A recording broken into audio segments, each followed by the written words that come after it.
રાજકોટમાં આધાર કાર્ડ કેન્દ્ર બહાર અરજદારોની લાંબી લાઈનો જોવા મળી। સવારે 9 વાગ્યાથી લાઈનમાં ઉભા છે અરજદારો, ત્યારે કલાકો વીતી ગયા છતાં પણ વારો નથી આવ્યો। કેટલાક અરજદારો બાળકો સાથે લાઈનમાં ઉભા રહ્યા છે, પરંતુ તેમનો વારો નથી આવતો।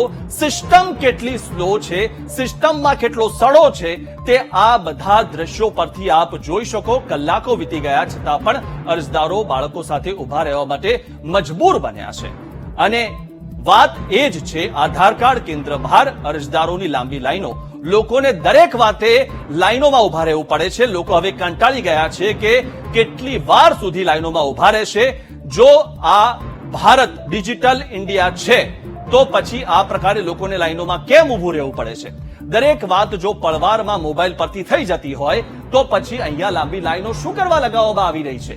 મહત્વની વાત એ છે કે રાજકોટમાં આધાર કાર્ડ કેન્દ્રની બહાર અરજદારોની જ્યારે લાંબી લાઈનો લાગી હોય ત્યારે રાજકોટ તંત્રને આ કશું જ દેખાતું નથી। અધિકારીઓને તો બસ મસ્ત ચેમ્બરમાં બેસી રહ્યું છે અને તેમને માત્ર આદેશો કરી દેવા છે।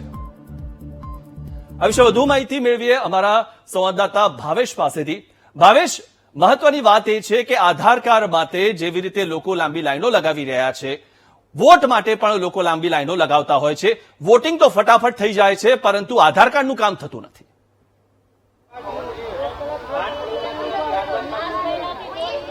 જી મિથુન, હું જે દ્રશ્યો આપણે બતાવવા માંગીશ, રાજકોટ મહાનગરપાલિકાની સેન્ટ્રલ ઝોનની આ કચેરી છે અને આધાર કાર્ડ આ કેન્દ્ર છે।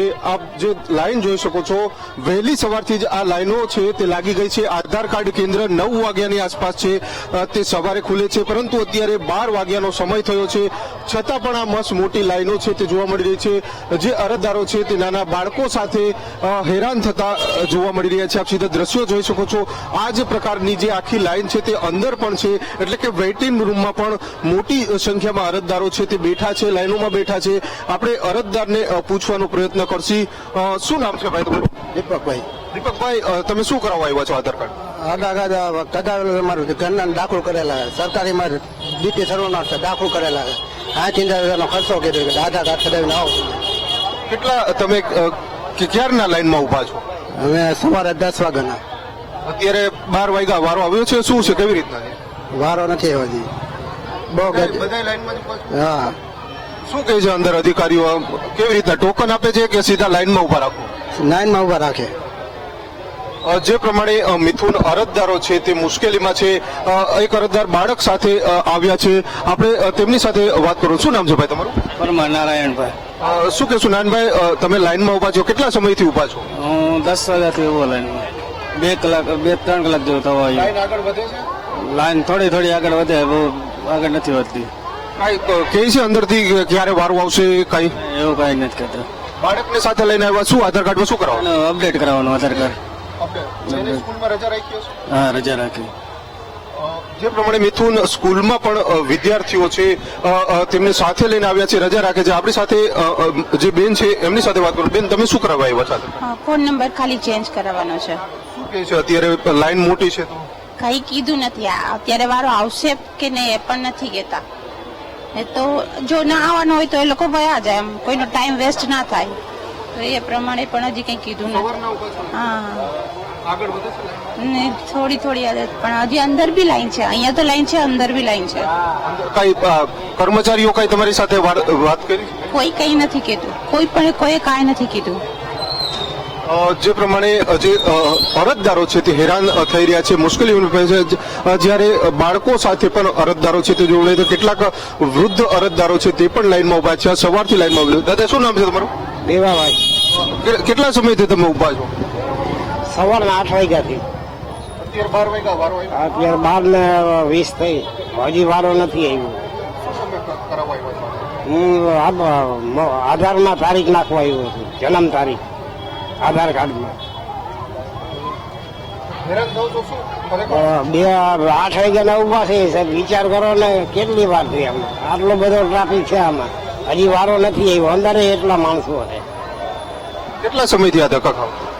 હું આજે 8મા મહિનાથી આવું, મહિનો થયો મને।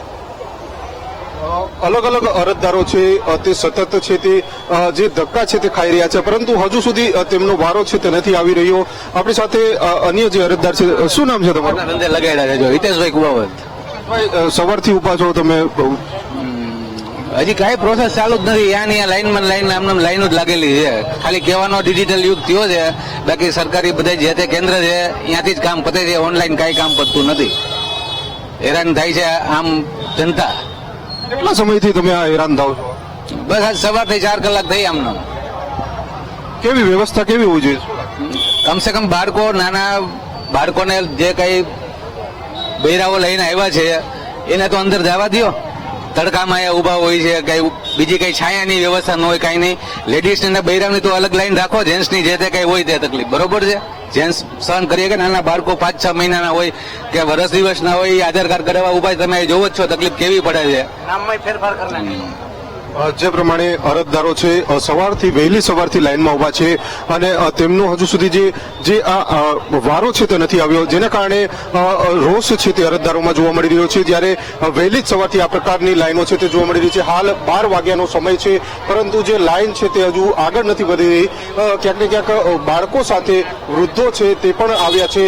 જે શિષ્યવૃત્તિ માટેના જે ફોર્મ હોય છે તેમાં પણ આધાર કાર્ડ, અપડેટેડ આધાર કાર્ડની જરૂર પડતી હોય છે અને અલગ અલગ કામ માટે આ આધાર કાર્ડની જરૂર પડતી હોય છે. પરંતુ આધાર કાર્ડ સેન્ટરમાં મોટી લાઈનો છે, જેના કારણે ધંધા રોજગારી કામ મૂકીને અને વિદ્યાર્થીઓ સ્કૂલમાં રજા પાડીને હવે આ આધાર કાર્ડની લાઈનોમાં જોવા મળી રહ્યા છે. જી મિત્ર. જી ભાવેશ, આ એક કેન્દ્ર પર કેટલા કોમ્પ્યુટર સિસ્ટમ મૂકીને અને કામ થઈ રહ્યું છે, કારણ કે આટલા બધા લોકો છે?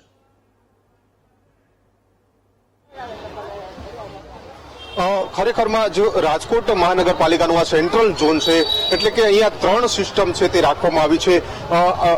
જે આખા રાજકોટનું જે મુખ્ય જે ઝોન છે તે આ સેન્ટ્રલ ઝોનને માનવામાં આવે છે. મહાનગરપાલિકાની મુખ્ય કચેરી છે, ત્યારે અહીંયાથી અલગ અલગ વિસ્તારમાંથી મોટા પ્રમાણમાં જે છે તે અરજદારો આવતા હોય છે. રાજકોટ મહાનગરપાલિકાના કુલ 3 ઝોન છે તેમાં વહેંચવામાં આવ્યું છે: વેસ્ટ ઝોન, ઈસ્ટ ઝોન અને સેન્ટ્રલ ઝોન.